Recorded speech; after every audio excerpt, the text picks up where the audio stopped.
as you focus upon it and talk about it, what you're doing without realizing it is you're practicing the vibration and making that the easy vibration to find. It's like making a little groove that you go to easily.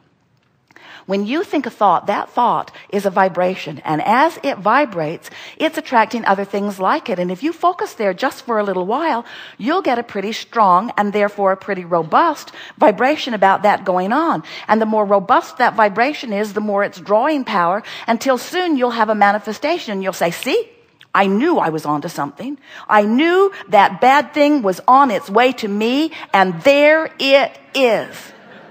And we say, of course, whatever is your expectation becomes your reality. We just want you to know that you have choices that you're often not exercising because we love you very much. You're lazy. And we mean that in the nicest way.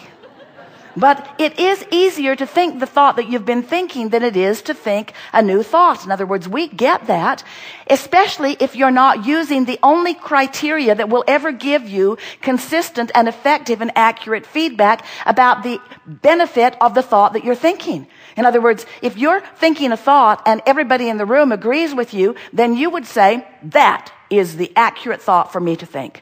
I'm on the right page. Look at all of these people at the Republican convention that agree with me, or at the Democrat convention that agree with me. Look at all the people who agree with me about that. And we say, it doesn't matter how many others in the peanut gallery are agreeing with you about anything. Did we tell you we love you very much?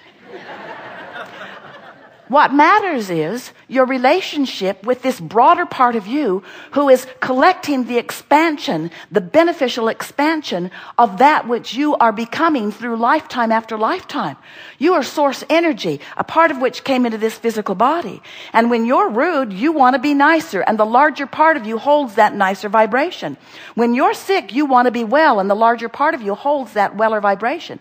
In other words, everything you explore, as you ask, even if you are a one-celled organism, when you ask for improvement from your place of perspective, and we promise you a one-celled organism has a perspective, just like the trillions of cells in your body have perspective. And from that place of perspective, improvement is constantly being asked for, and Source holds that place marker so that you can find your way home to it, you see. So when you are standing in the middle of exploring a reality and feeling all animated about it because maybe you saw it coming, or maybe you're just with a group of others that are pointing at it, but it's a reality that you don't want. It's a reality that when you focus upon it, it makes you angry, or it makes you sad, or it makes you afraid. When you focus upon any of those kinds of realities, the reason that you feel sad is not because something that you don't want to happen is being presented to you. That's not only why you feel sad. You feel sad because you have struck a vibrational pose and are practicing a vibrational pose that is holding you apart from the larger part of you and the perspective of the larger part of you. In other words, when you feel guilty, many would say, well, you feel guilty because you shouldn't be even thinking about doing that thing. Or you feel guilty because you did that and you shouldn't have done it. And we say, you feel that feeling that you call guilt because you are focused in a diminishing way upon yourself.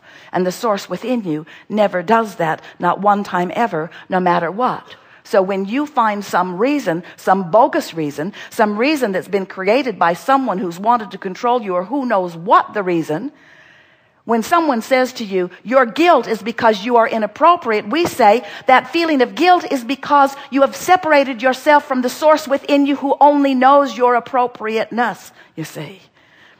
Source is love.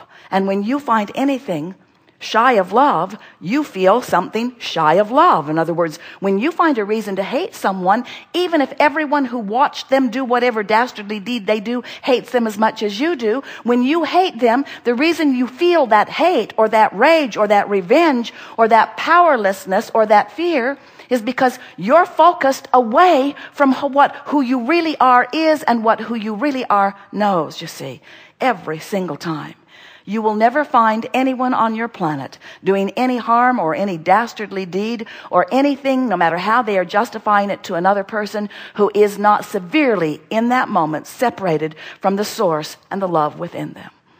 So we give this to you not because we want you to get on some sort of a campaign where you convince others that they need to get into the vortex, because that's just another way of trying to control others, isn't it? Oh, you should feel guilty. You're not in the vortex. Just as bad, isn't it? Abraham, I felt bad because I wasn't getting what I wanted, and now I feel bad because I'm not a good creator. And we say, feeling bad is always separation from who you really are. Feeling bad is always a different point of view than the source within you holds.